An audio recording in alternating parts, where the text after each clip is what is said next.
পনিরটা হালকা shallow fry করে নিয়েছি, এবার নামিয়ে ফেলবো। পনিরটা অপশনাল, তোমরা যদি না চাও তো না ভাজলেও হবে। তো আমি একটু হালকা শ্যালো ফ্রাই করে নিলাম।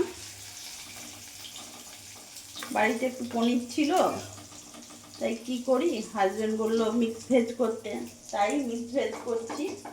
তাই ভাবলাম একটু পনিরটা হালকা শ্যালো ভেজ করে ভেজে নিই। এখানে ফোড়নে দিয়ে দিলাম একটা তেজপাতা, ওটা একটা শুকনো লঙ্কা, 5 ফোড়ন। যেহেতু মিক্স ভেজটা নিরামিষ করছি সম্পূর্ণ, তাই ফোড়নে 5 ফোড়ন, শুকনো লঙ্কা, তেজপাতা দিয়ে দিলাম।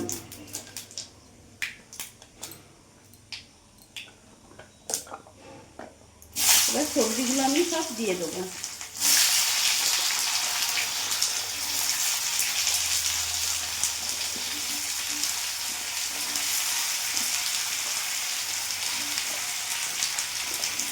এখানে আলু, গাজর, কুমড়ো, পটল, বটবটি যা যা ছিল সবজি সবই অল্প অল্প করে দিয়েছি।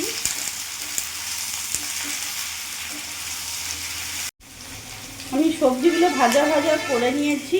আমি আলাদা করে কিছু ভেজে তুলে রাখিনি, যে আলু পটল আলাদা করে ভেজে রাখবো সেরকম না, আমি একেবারেই তেলে দিয়ে ভাজা ভাজা করে নিচ্ছি। দেখতে পাচ্ছ পুরো ভাজা ভাজা হয়ে গেছে।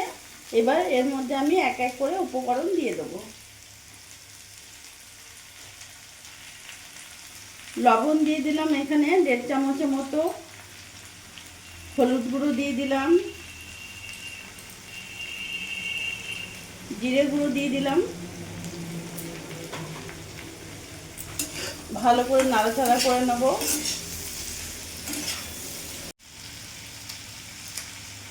কয়েকটা কাঁচা লঙ্কা চিড়ে দিয়ে দেবো।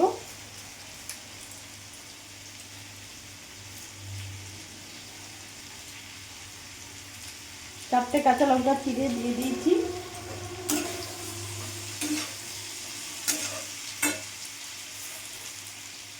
এবার এখানে আমি একটু আদা নিয়েছি, আদাটাকে আমি গ্রেট করে দিয়ে দেবো। আমি আর আলাদাভাবে মানে আদা বাটা আমি দিলাম না, একটু গ্রেট করে দিয়ে দেবো। কিছুক্ষণ এখন একটু ঢাকা দিয়ে রেখে দেবো। এই পাশে একটা কড়াই বসিয়ে নিয়েছি। আমি বেগুনটা ভেজে রাখতে ভুলে গেছিলাম, তাই বেগুনটা আমি আলাদা করে ভেজে নেব। অল্প একটু লবণ দিয়ে দিলাম, অল্প একটু হলুদ গুঁড়ো দিয়ে দিলাম। বেগুনটা একটু ভাজা ভাজা করে নেব। এদিকে বেগুনগুলো ভাজা হয়ে গেছে, এদিকে আমি ঢাকাটা খুলে দেখব। দেখতে পাচ্ছি কতটা মজে গেছে, ভাজা ভাজাও খুব সুন্দর হয়েছে। এবার ভেজে রাখা বেগুনগুলো আমি দিয়ে দেবো।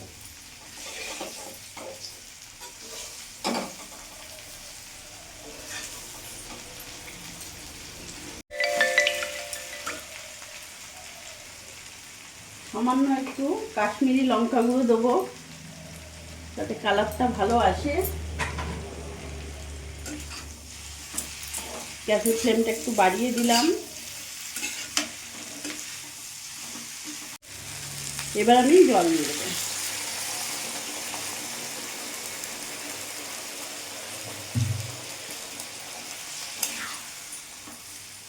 বেশি জল দিলাম না, কারণ সবজিগুলো অর্ধেক সেদ্ধ হয়ে গেছে। এবার আমি কিছুক্ষণ ঢাকা দিয়ে ফুটিয়ে নেব।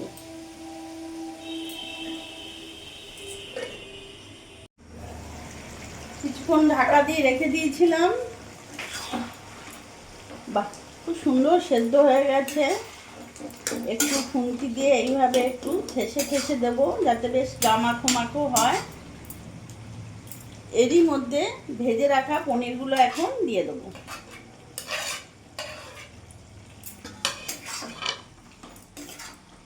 ভালো করে পনিরগুলো সবজির সাথে মিশিয়ে নেব।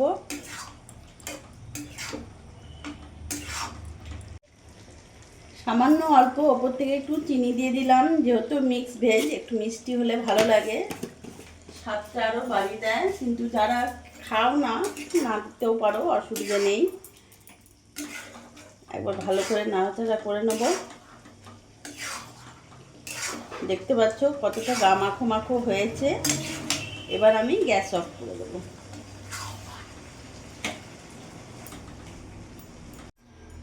এবার নামিয়ে ফেলবো।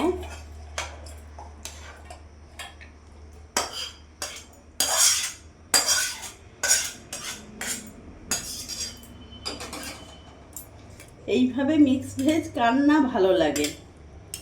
হ্যাঁ, ছোট থেকে বড় বাচ্চারা সবাই ভালোবাসে। তো দেখলে বন্ধুরা, আজকে আমি বানিয়ে ফেললাম মিক্স ভেজ পনির দিয়ে। এইভাবে তোমরাও করে দেখবে, সত্যি খুব ভালো লাগবে। আর ছোট বড় সবাই ভালোবাসে মিক্স ভেজটা। তো আমার এই ভিডিওটা যদি তোমাদের ভালো লাগে, প্লিজ লাইক সাবস্ক্রাইব করে পাশে থেকো আর শেয়ার করতে ভুলো না। আর সবার শেষে একটা কথা বলবো, তোমরা সবসময় ভালো থেকো।